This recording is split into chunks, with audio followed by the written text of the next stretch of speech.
नमस्कार, news state देख रहे हैं आप और मैं हूं आपके साथ आशीष पांडे। शुरू हो चुकी है सत्ता की रेस, साधे जा रहे समीकरण, क्योंकि शुरू हो चुका है जनसंख्या के लिहाज से देश के सबसे बड़े सूबे का चुनावी रण। और इस रण में कौन किस पर भारी है, किन मुद्दों पर राजनीति जारी। हमारे खास शो 403 में हर एक विधानसभा क्षेत्र, हर एक मुद्दे की पड़ताल करेंगे। आज बलरामपुर विधानसभा क्षेत्र की बात करेंगे।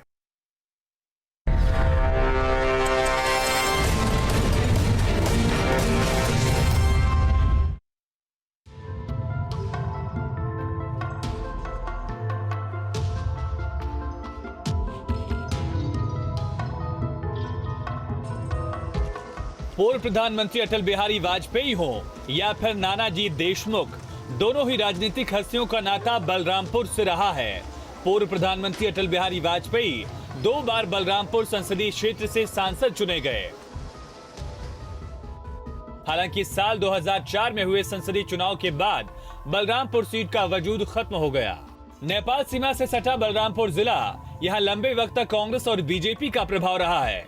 खासकर बलरामपुर सदर पर 1996 तक कांग्रेस सत्ता की रेस में बनी रही, लेकिन 1996 के बाद तमाम समीकरण बदल गए और आखिरी बार कांग्रेस ने 1996 में ही यहां चुनाव जीता था। बलरामपुर सीट पर 1991 में बीजेपी ने जीत दर्ज की, 1993 में समाजवादी पार्टी ने बाजी मारी, 1996 में कांग्रेस ने कब्जा जमाया, 2002 में समाजवादी पार्टी, 2007 में बीएसपी ने जीत दर्ज की और 2012 में एक बार फिर से समाजवादी पार्टी ने बाजी मारी और 2017 में लंबे वक्त बाद बीजेपी ने वापसी की।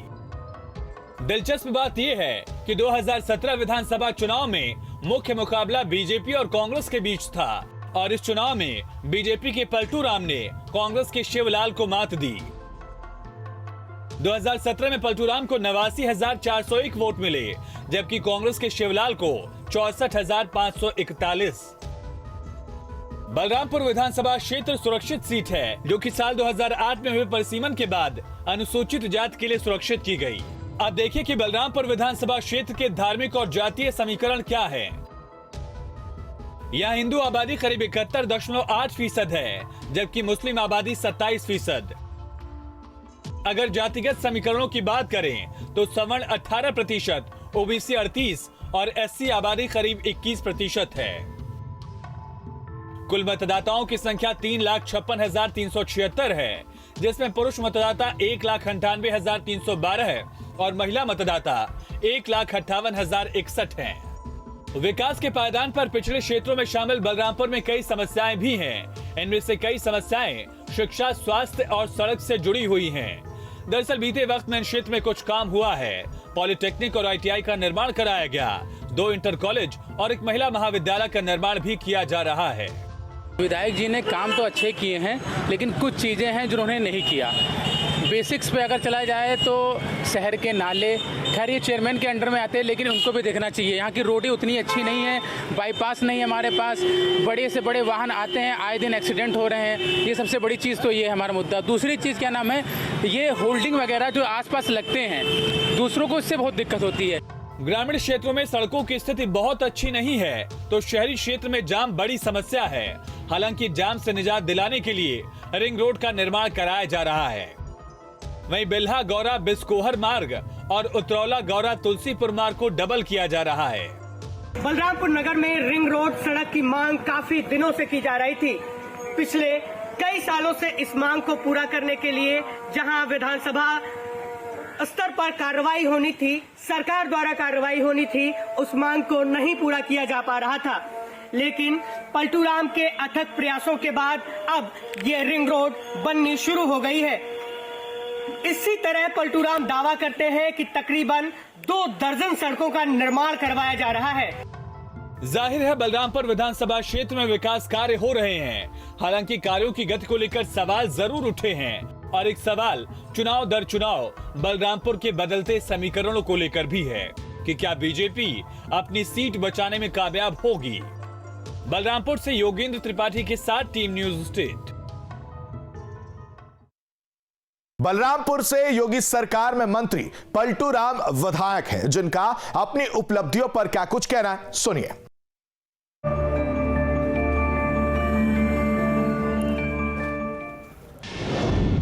इस कार्यकाल की सबसे बड़ी उपलब्धि। वो सबसे पहली उपलब्धि है बलरामपुर में मेडिकल कॉलेज का निर्माण, बलरामपुर में आरओबी का निर्माण, बलरामपुर में बाईपास का निर्माण और बलरामपुर जो हमारा राप्ती का जो तटबंध था जो हमेशा कट जाता था, इसे राजघाट ककरा, बेलहा चरण गहिया और जो है ये चंदापुर नामक जो गैप था, इस गैप को पूरा करके बाढ़ की समस्या से निजात दिलाने का काम किया है। विपक्ष के आरोपों पर आप क्या कहेंगे? इस आरोप पर हम उनसे ये कहेंगे चूंकि उन्होंने अगर वो कुछ किए होते तो आज उनसे पूछिए कि आप स्वयं जानते हैं कि जो आरओबी का पिलर ढल रहा है, क्या यह सपा के कार्यकाल में अगर पिलर ढला हो तो मैं अपनी बात वापस ले सकता हूं। जो बाईपास का निर्माण है अगर उनके कार्यकाल में हुआ हो तो मैं अपनी बात वापस ले सकता हूं। लोग दोबारा आपको वोट क्यों दें? तो पहला जो हमारा मुद्दा है वो कानून व्यवस्था के नाम पर है, दूसरा हमारा जो मुद्दा है वो विकास के नाम पर है और तीसरा हमारा मुद्दा है कि जो कोरोना जैसी भीषण महामारी पूरे विश्व को जिसने चपेट में लिया और माननीय योगी जी ने अपने कुशल नेतृत्व में कोरोना जैसी महामारी अगर आज जो है खत्म होती नजर आ रही है, आज योगी जी के मॉडल को देश ही नहीं विदेश में भी सराहा जा रहा है। ऐसे बहुत से मुद्दे हैं जिस मुद्दे के आधार पर हम जनता के बीच में जाएंगे। भ्रष्टाचार को खत्म करने के लिए, सरकारी जो योजना है उसको धरातल पर पहुंचाने के लिए। इस बार जीते तो क्या करेंगे? हमारा जो मुद्दा है बलरामपुर को एक विकसित बलरामपुर, एक स्वच्छ बलरामपुर और एक स्वस्थ बलरामपुर, वो विकास के नाम पर चाहे जो अधूरे हमारे कार्य रह चुके हैं उस कार्य को पूरा करना, बाढ़ की भीषण त्रासदी से बलरामपुर की जनता को निजात दिलाना, स्वास्थ्य के क्षेत्र में मेडिकल कॉलेज का निर्माण करा करके बहुत जल्द यहाँ के लोगों को स्वास्थ्य के क्षेत्र में सुविधा दिलाना और जो शैक्षिक के नाम पर हमारा जैसे पॉलिटेक्निक है, आईटीआई है, राजकीय डिग्री कॉलेज है, राजकीय महिला कॉलेज है, ये कहीं ना कहीं कोरोना महामारी के कारण श्रमिकों के अपने घर पर चले जाने के कारण कार्य बंद था, वो कार्य आज भी चालू है और जो भी कार्य रह जाएगा उस कार्य को हम पूरा करके बलरामपुर को एक विकसित बलरामपुर, स्वस्थ बलरामपुर और स्वच्छ बलरामपुर बनाने के लिए हम कटिबद्ध हैं।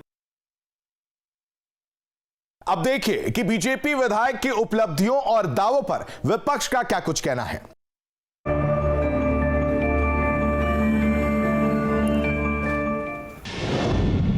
इस कार्यकाल में हुए विकास कार्यों को कैसे देखते हैं?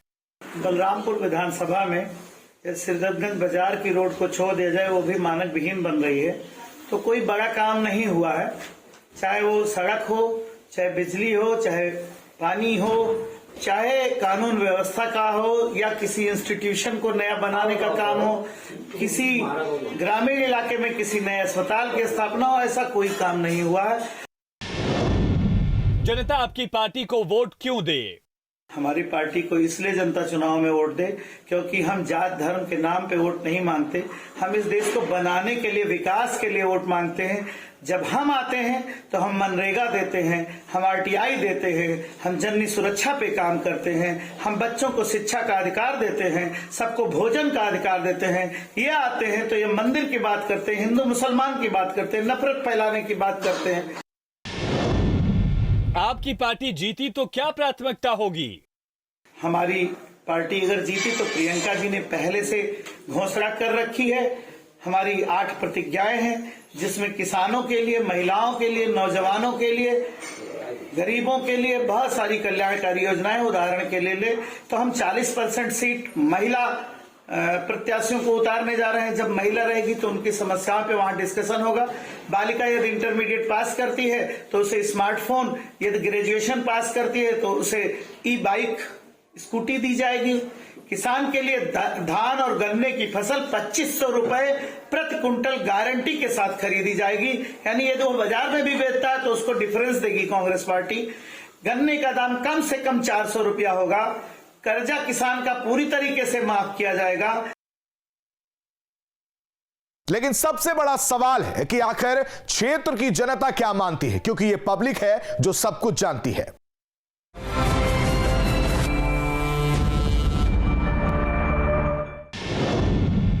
क्या इलाके में हुए विकास से आप संतुष्ट हैं? तो सड़कों पे विशेष काम हुआ है। मैंने देखा कि सड़कों का जो बुरा हाल था यहाँ पर, उससे बहुत सुधार हुआ है। करीब 90% सड़कें जो हैं वो ठीक हो गई हैं। कुल मिला करके देखा जाए तो ऐसा विधायक मिला ही नहीं। काम अच्छा किया है उन्होंने, रोड के मामले में ज़्यादा काम हुआ है। विधायक जी से अगर मैं रेटिंग करूं तो 100 में से 10% खुश हूं, 90% नहीं खुश हूं। क्या विधायक ने अपने सारे वादे पूरे किए? पिछले कार्यकाल में तरक्की तो हुई, गांव-गांव में देखिए सड़कें नजर आ रही हैं आपको। मतलब हमने कुछ नहीं देखा। बलरामपुर आज से 10 साल पहले जैसा था, 5 साल पहले जैसा था, वैसा का वैसा है। आते हैं एक से एक विधायक वादा करते हैं, लेकिन उन वादों को पूरा नहीं कर रहे हैं। स्थानीय समस्याएं क्या हैं? हमारे गांव की रोड अभी आप आए होंगे, देखें कितना गड्ढा, कितनी दुर्दशा से गाड़ियां आती जाती हैं, कितनी दिक्कत झेलनी पड़ रही है। सबसे स्थानीय समस्या सबसे बड़ी ये है कि बाईपास नहीं है बलरामपुर में। आए दिन कोई ना कोई एक्सीडेंट होता रहता है। प्लस सबसे बड़ी बात यह है कि कहीं भी खंभा लगा दिए, कहीं भी वायरिंग कर दिए, रोड बनाने के बाद रोड को खोद दिया जाता है। 403 में अभी के लिए बस इतना ही। बने रहिए न्यूज़ स्टेट के साथ।